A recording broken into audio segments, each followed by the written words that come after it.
This is my online classroom. I used Google Classroom to fulfill the final project requirements, and I did 6th grade algebra as this class says. And so this is my main page on Google Classroom. As I said before, I chose 6th grade algebra, and the time frame for completion, I would say it's about 2 weeks. If you look at the calendar, it starts on the first set of assignments is due on Friday the 18th, and it goes until June 1st. That's when the final quiz is due. And for technology requirements, I would say that this can be done completely online, but it could also be used in addition to face-to-face instruction. So you definitely need a laptop with Google capabilities and a Google account, but besides that, there's not too much more besides a laptop or computer that's required. In terms of design, you can see if you scroll down my learning objectives. You can see it on the main page by scrolling down here. You can also find it under topics under getting started. When you go to getting started, learning objectives is the first thing that's listed. My learning objectives were being able to write 3 linear equations with 80% accuracy using a real-world scenario, table, or graph, being able to define the relationship between the independent variable, dependent variable, unit rate, and constant within the equation with 100% accuracy by the end of this lesson. And also being able to explain why this math skill is relevant within the real world through a method of your choice. The instructional design model that I feel really helped me to create this entire online classroom would be the 5E instructional model. I feel that students are asked to engage, explore, explain, elaborate, and evaluate. If you look under getting started, the students immediately engage with the vocabulary and also the content by watching videos, visiting Quizlets. They also explore and explain through their assignments, like this question, what are linear equations? And they dive further by creating graphic organizers for the terms, and then they get even further and elaborate with what are some examples of linear equations in your life, and getting down to that relevancy, getting deeper into the content. And finally, they are evaluated with the final assessment, which is a final online quiz.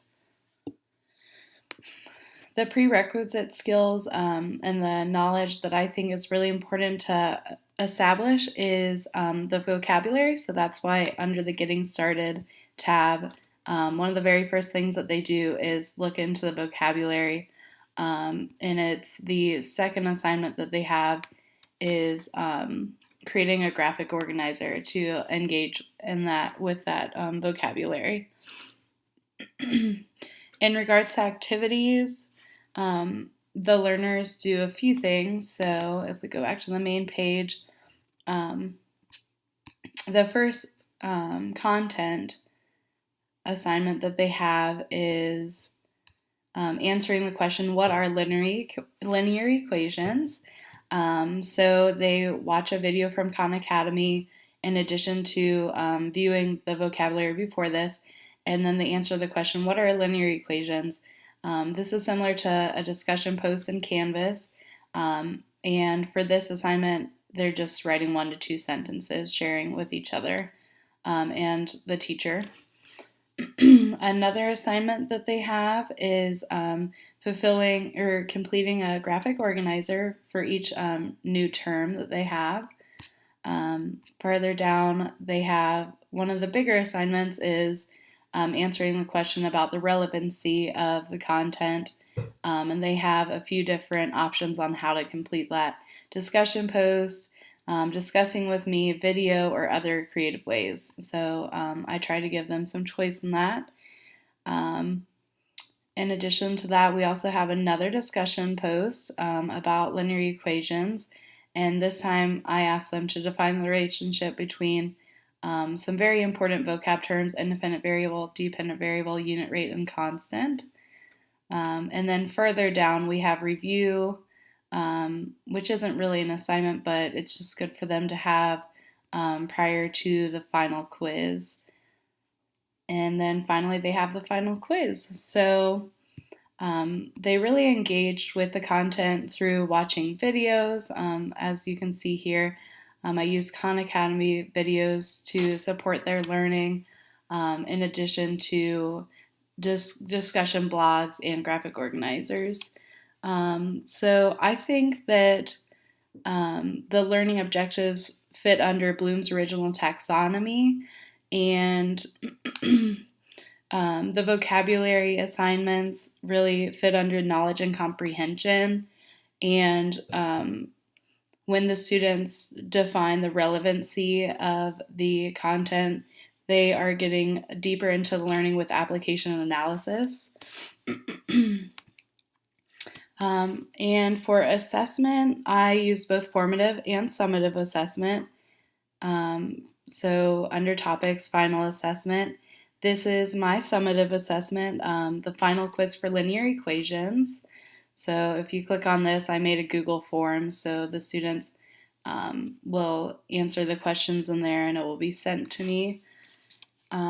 Additionally, the other summative assignment that I had was asking the students the relevancy of the content.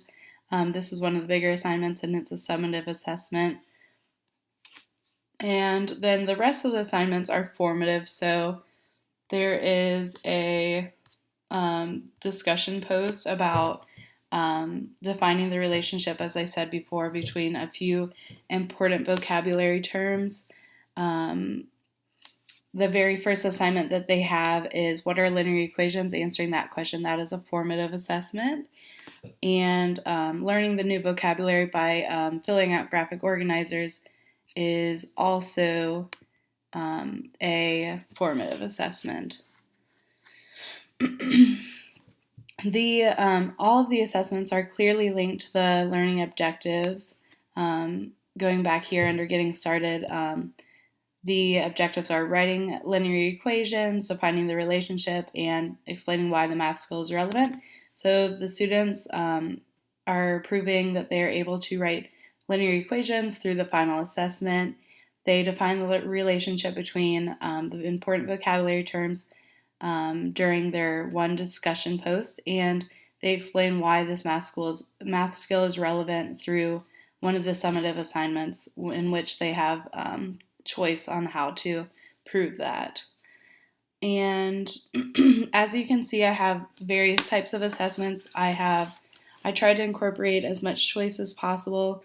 I used quizzes and also blog and discussion posts, and with the relevancy assignment, I try to give students more choice by deciding how they would like to prove their knowledge in that area. And finally, for future improvements, I think that overall, there needs to be more visuals involved with this. I don't know if that's just a setback from Google Classroom in general, that you're just not able to use as many visuals. I just wasn't sure really how to incorporate more, but I would love to see more visuals, see it more engaging. In addition to that, I would love to create more student choice in how the students are proving their understanding for the learning objectives. So working deeper to find ways to give students more choice in how they're proving their understanding. And lastly, something that I did not incorporate that I would like to do in the future is incorporating a game-based learning component. As we have discussed in the past weeks, I would like to take this content and relate it to a scenario of a business model.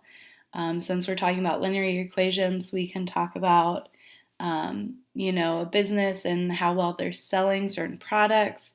I would love to turn that into a game and encourage some competition between students and either each other or a computer in order to, just make it more engaging and in order to prove the true relevancy of this topic. So these are a few of my suggestions for future improvements. And this is my online learning classroom for 6th grade algebra.